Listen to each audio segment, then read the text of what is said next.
Okay, so I'm trying to fill these new concrete beds with soil on a budget. I do not want to spend a whole bunch of money getting compost to put in there. So I'm doing it the hard way, but the cheap way. So what I'm doing is I'm harvesting. Okay, these slugs were underneath the concrete blocks around one of my old beds, and there were so many of them. I didn't even know that slugs nested like that, but they were in clumps of slugs. So it makes sense now as to why I had a slug problem and have a slug problem. I'm hoping that finding all of these is going to help reduce that slug problem. So what I'm doing here is I'm deconstructing one of my other old concrete flower beds, and I'm going to use the soil out of that. So I'm really trying to do it on a budget and use all of the resources that I have available to me instead of just going and getting all new soil. Mostly for cost, but also because I don't fully trust the soil that's being produced today. I don't want to get soil that is chemically treated, or even if they say it's not chemically treated, it could potentially be chemically treated. So I'm trying to use all of the resources that I have at my disposal before going and purchasing more soil if I need to. If I build more, or when I build more beds, I'm going to need to source it from somewhere. I haven't really decided where I'm going to source it from, but I also have an entire other flower bed kind of behind this one that I can still harvest soil from as well. And this is really good soil. This is horse manure that's probably a couple years old. I would have to go back in my videos and see. I think it's probably 2 to 3 years old at this point. And so it's just been horse manure from my neighbor that I've been layering down on top of it. And I need to go and knock on that neighbor's door and see if I can still get horse manure from them. I was getting it kind of through another neighbor to that neighbor. So I'm just scooping this out. And this is actually giving me a good chance to get all of the weeds out. The crabgrass roots are everywhere in this bed. I have been battling it for 2 years or so. And so this gave me a really good opportunity to get all of that out. And I am keeping these gladiolas. I am just kind of loosening the soil up and pulling them out. And they have so many little baby seed bulbs. That's what I'm calling them, because I don't actually know what the name of them are. So I'm going to have lots and lots of baby gladiolas coming up, probably in this spot next year, which I'm absolutely fine with.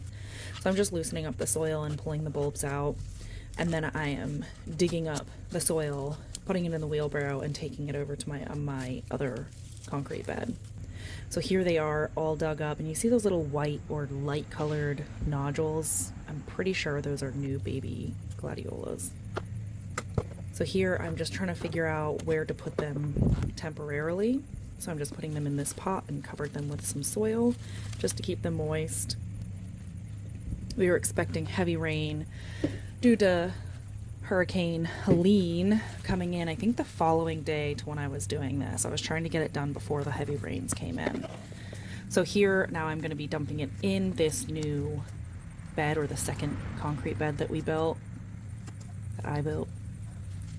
I start shoveling it, and then I was just like, nope, bump that nonsense. I'm going to try to dump it. And thankfully this time it worked. I don't know whether I was filling the wheelbarrow too much last time I tried to dump it into this bed, but I was just not able to get it up over the side. But this time I was able to. It might be a strength thing as well. Maybe the other day I was just a little bit too fatigued to do it. So I'm just going to just keep harvesting out of this bed, putting it in the wheelbarrow, and also just getting all the weeds that I can out. And the chickens were very excited about this process, right there on the other side of the fence, which was very convenient. And they loved the slugs. I wasn't sure how they were going to do with the slugs, but they actually quite enjoyed eating those slugs. So that was beneficial.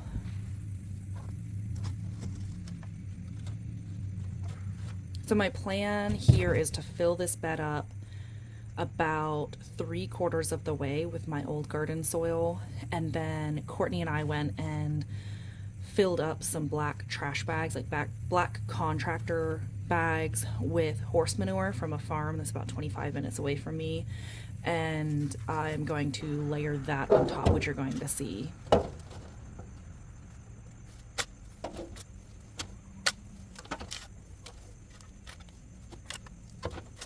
I really am glad that I took this bed out. It was pretty close to the fence, and so now there's a lot more room to walk around that area. So I'm actually quite pleased with this space being open now, and I'm going to leave this front, well, back layer of concrete blocks because it's holding up kind of a wall of soil, or of topsoil, or of concrete. It's not actually concrete, it's the topsoil that you guys saw me in my first, or in the building of the concrete beds. It's that soil, so it feels like concrete, and there's just probably about a foot of it right there. So I'm just going to leave it, and the wall of concrete blocks makes a nice edge to keep that in. So I'm just dumping it in again, and I just keep repeating this process over and over again until I get all the soil out of that old bed.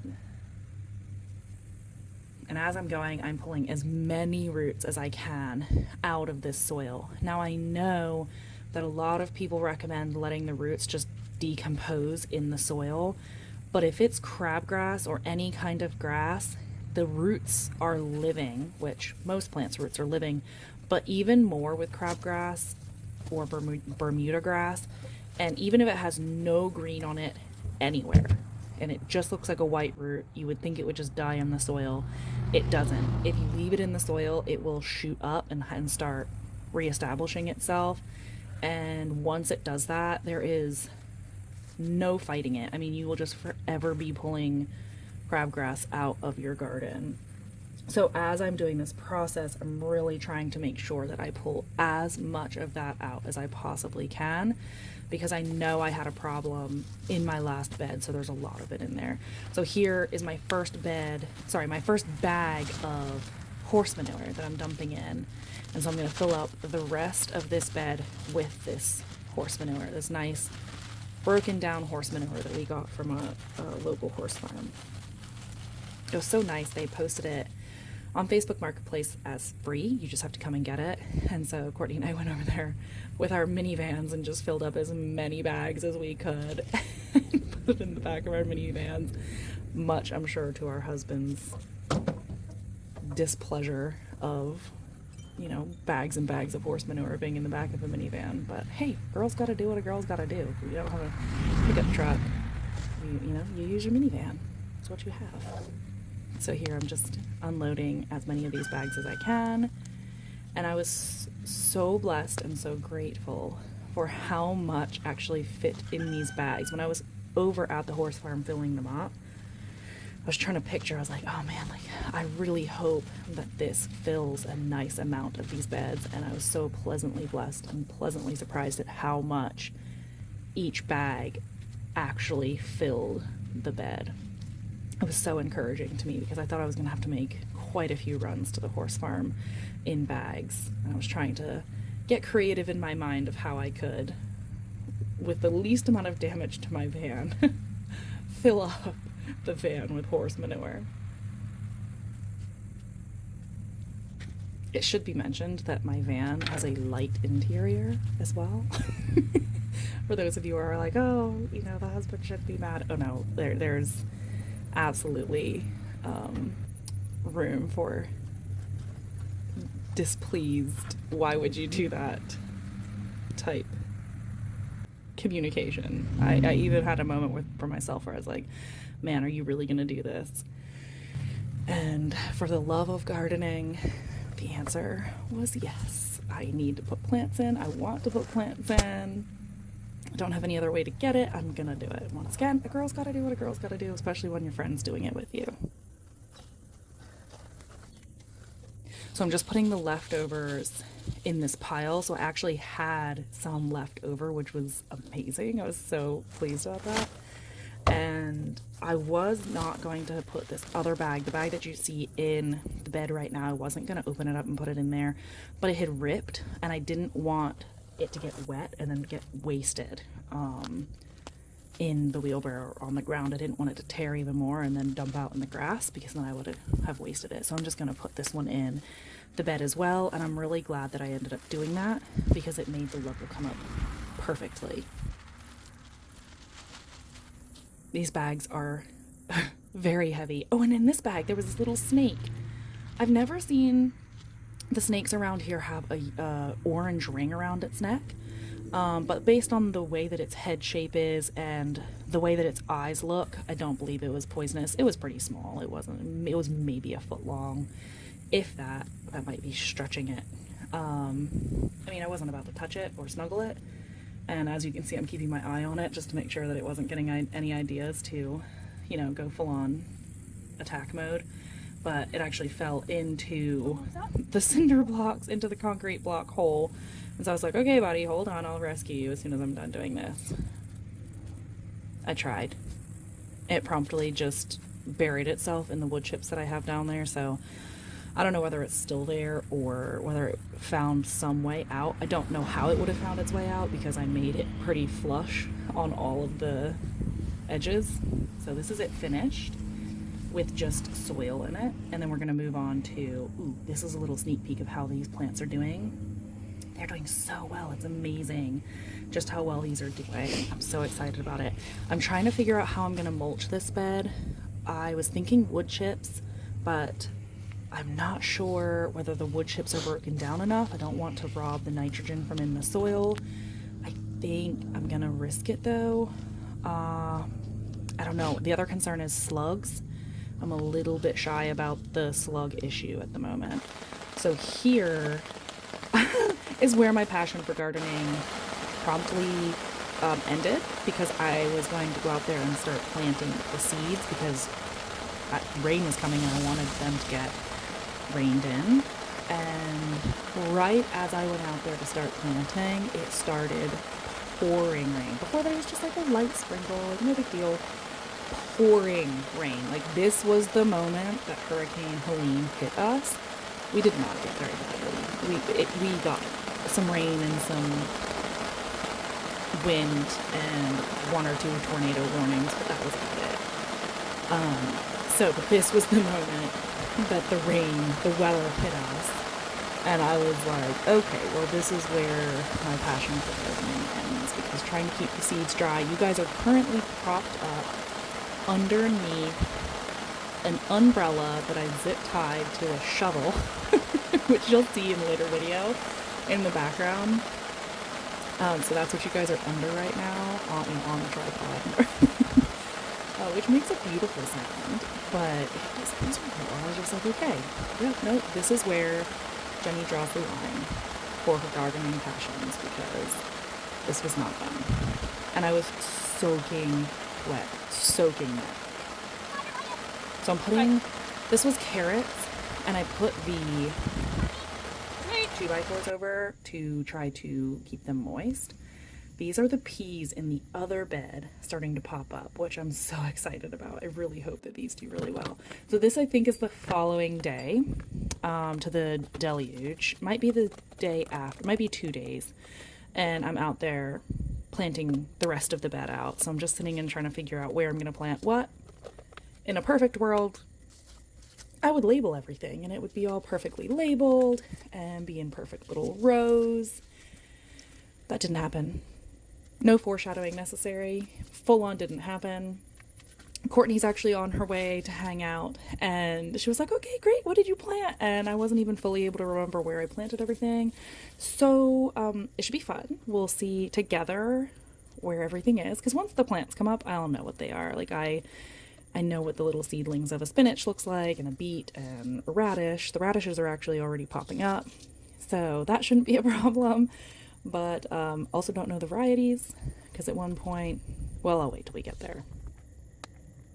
Oh, here it is. So I'm planting spinach right now, and I had 2 of them out, 2 packets, and I'm like, okay, which one do I want to plant? Okay, I want to plant both of them. And I was looking at the back of the packages to see if there was a height on it, because I didn't want to plant the shorter one behind the taller one, and I had opened both of them for some reason.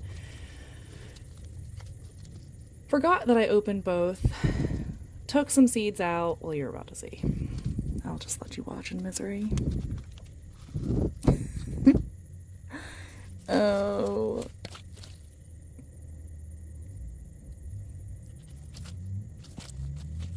I'm like, all right, okay, didn't use all the seeds. Go ahead and put those back in. And then I was like, wait a minute. Hold on. Which one did I just plant? I was like, do the seeds look different? Nope, they look exactly the same. So I just hung it up and said, you know what, that's fine. I'm just gonna mix them and plant them because they both look pretty similar. They didn't look very different on the seed packet. So we shall see what comes up there. It'll be a game for both of us, all of us.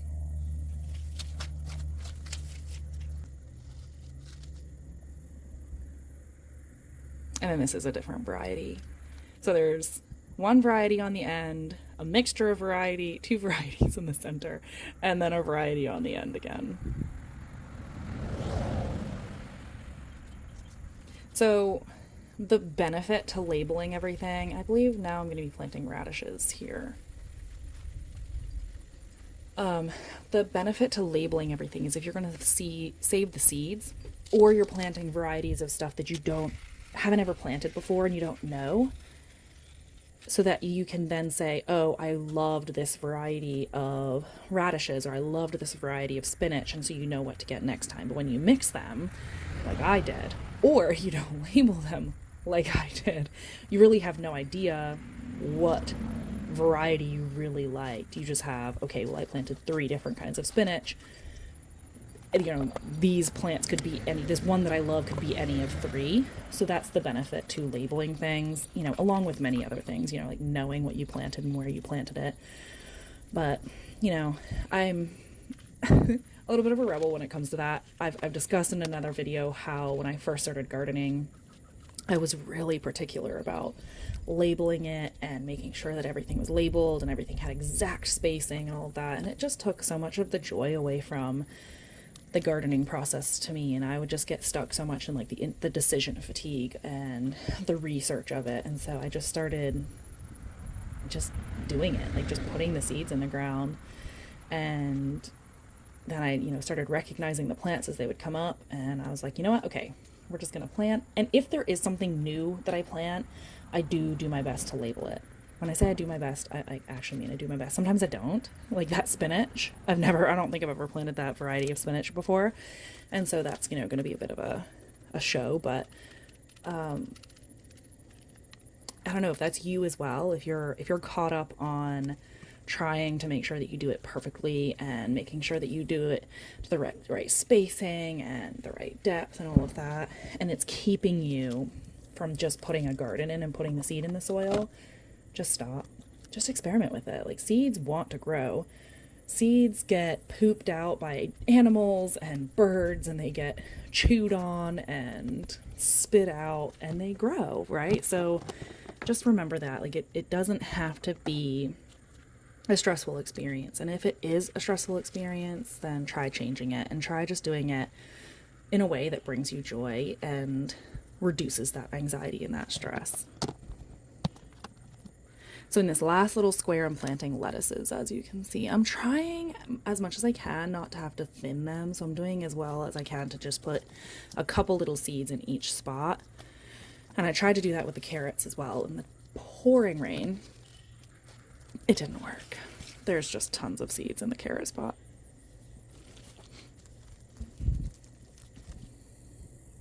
These seed packets I've had for years and years. I think probably maybe 5 years. So we'll see how well they come up. I really need to get them planted and use the seeds, because the longer I hold on to the seeds, obviously the germination potential goes down. Not a guarantee, but it is a higher likelihood that the germination rate will go down the longer you have them. And seeds don't ever expire. The germination goes down. Hello.